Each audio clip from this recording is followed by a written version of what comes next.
मैंने ऐसा कोई लफ्ज बोला नहीं और सोच भी नहीं सकता कि मैं किसी महापुरुषों के खिलाफ कोई बात करूं। आसाम के मुख्यमंत्री ने कह दिया, राहुल गांधी की तुलना जो है औरंगजेब से कर दिया।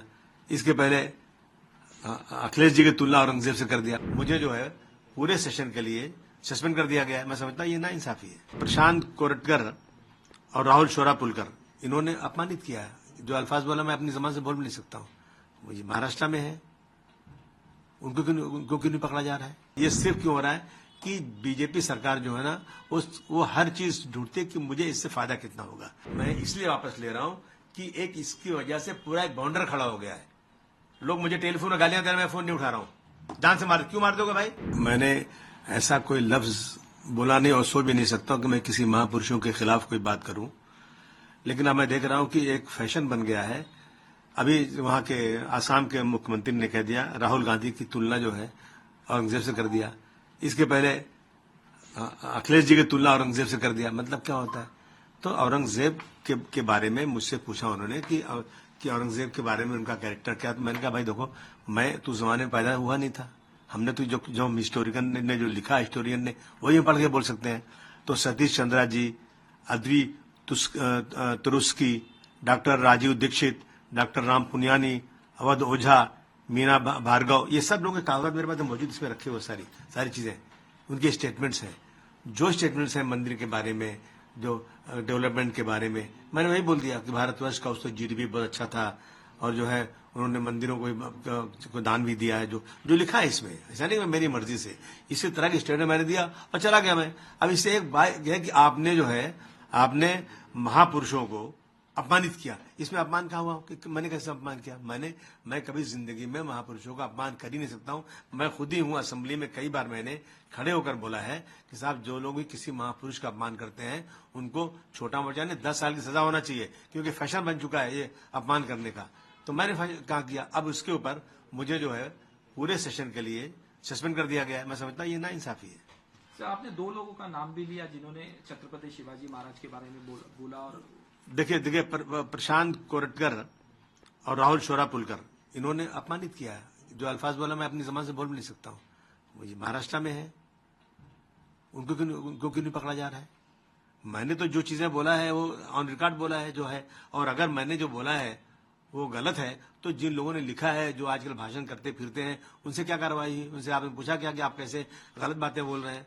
जो सही बातें, अगर कोई गलत बात बोल रहा है तो उस पर रुकवा डालिए, उस पर केस फाइल कीजिए आप। मैंने उनकी जो हिस्टोरियन उनकी कही हुई बातों को दोहराया तो मेरे ऊपर कैसे केस हो सकता है? आपने कहा कि लीगल लड़ाई लड़ूंगा मैं, मुझे सस्पेंशन के लिए क्या कहना चाहिए? नहीं, मैं अब देखूंगा इसमें क्या रास्ता हो सकता है। नाइंसाफी अगर इसी तरह से होगी, मैं समझता हूँ, देखिए ये सिर्फ क्यों हो रहा है कि बीजेपी सरकार जो है ना वो हर चीज ढूंढती है कि मुझे इससे फायदा कितना होगा। कानून सही क्या है? कुछ नहीं, हर चीज ले जाते हैं कि ये ऐसे इशू लाओ जिससे हमको फायदा हो जाए। पोलराइज करने की बात है, लेकिन सच्चाई पे चलना चाहिए। जो हिस्ट्री सही है, जो देश की जो सच्चाई है वो सामने अगर कोई बोलता है तो इस तरह से उसके साथ जुल्म जाती तो नहीं होना चाहिए। आपके समर्थन में अखिलेश यादव ने भी ट्वीट किया कि किस तरह से क्या कहना चाहिए? नहीं, बहुत सारे लोगों ने मेरे समर्थन में बात किया है कि जो सही बातें हैं, सही बात तो समर्थन सबको करनी चाहिए। आपने सफाई दी कि जो औरंगजेब हैं वो क्रूर शासक नहीं थे, वो मेरा स्टेटमेंट में वापस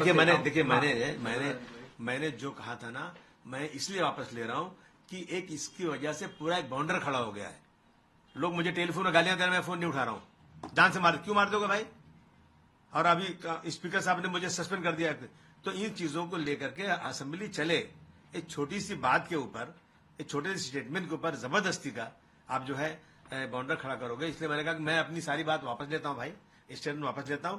असेंबली चलना चाहिए। हमारे पास बहुत सारे इश्यूज है अपने एरिया के, लोगों को पानी नहीं मिल रहा है, सड़कें खराब है, गटर खराब है, स्कूल का प्रॉब्लम है, अस्पतालों का प्रॉब्लम है, उस पर डिस्कशन करें या इस सब पे टाइम वेस्ट करें। इसलिए मैंने अपना स्टेटमेंट वापस किया।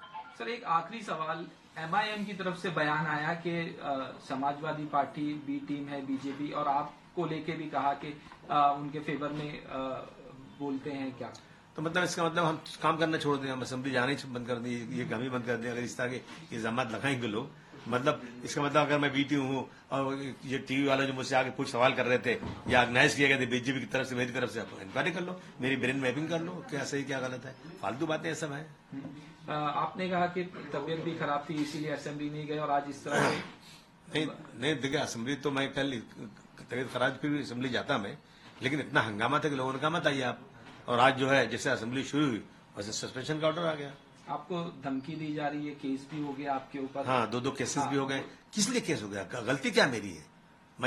मैं दुनिया से पूछना चाहता हूँ, मेरी गलती क्या है? मैंने हिस्टोरियन के जो हिस्ट्री में लिखा हुआ है, जो इनके बयानात हैं, जो जाकर चारों तरफ भाषण करके लोग बोलते हैं, वही बातें मैंने दोहरा दिया। वो आजादी से घूमते हैं, उनकी किताब पे कोई पाबंदी नहीं है, और मैंने वही बात बोल दिया तो मेरे ऊपर केस।